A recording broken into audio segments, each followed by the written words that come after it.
Grâce au site Dinosaur Picture, on peut visualiser l'état de la Terre il y a quelques millions d'années. En utilisant ce site, j'ai remarqué que la mer recouvrait la région de Bamako il y a 430 à 380 millions d'années. Sur cette photo, l'on voit les empreintes de vagues laissées sur le sable dans le grès sableux à cette époque.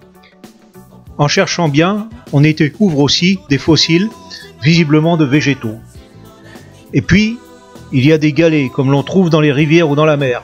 J'ai d'abord pensé que ces galets provenaient des rivières asséchées fréquentes sur le site.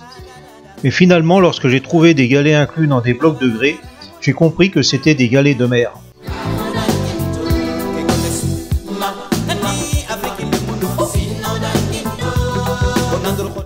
Je cherchais des outils en pierre, en silex, ayant cette apparence.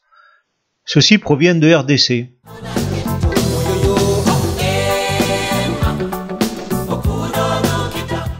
Mais bien sûr, je n'en trouvais aucun, car ce type de roche n'existe pas sur le site. Cependant, dernièrement, je trouvais 2 galets ayant vraisemblablement été travaillés pour en faire des outils. La pierre est extrêmement dure et raie le verre. C'est de toute évidence de la quartzite. Cela prouve que cette zone fut habitée depuis très longtemps.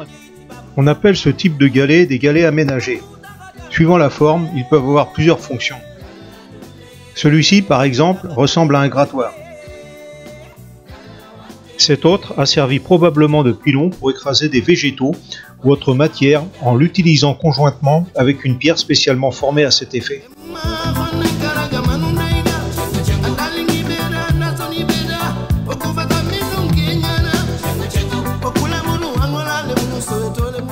Celui-ci semble avoir été taillé pour casser des os, par exemple.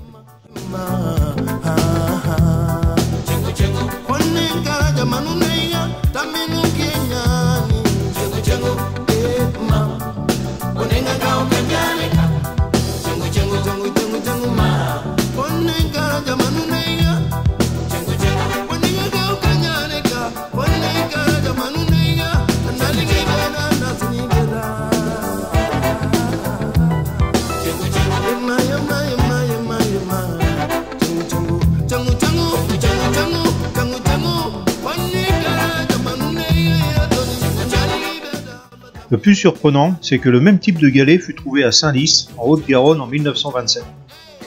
Ces industries témoignent de la présence de l'homme depuis une phase très ancienne du Paléolithique.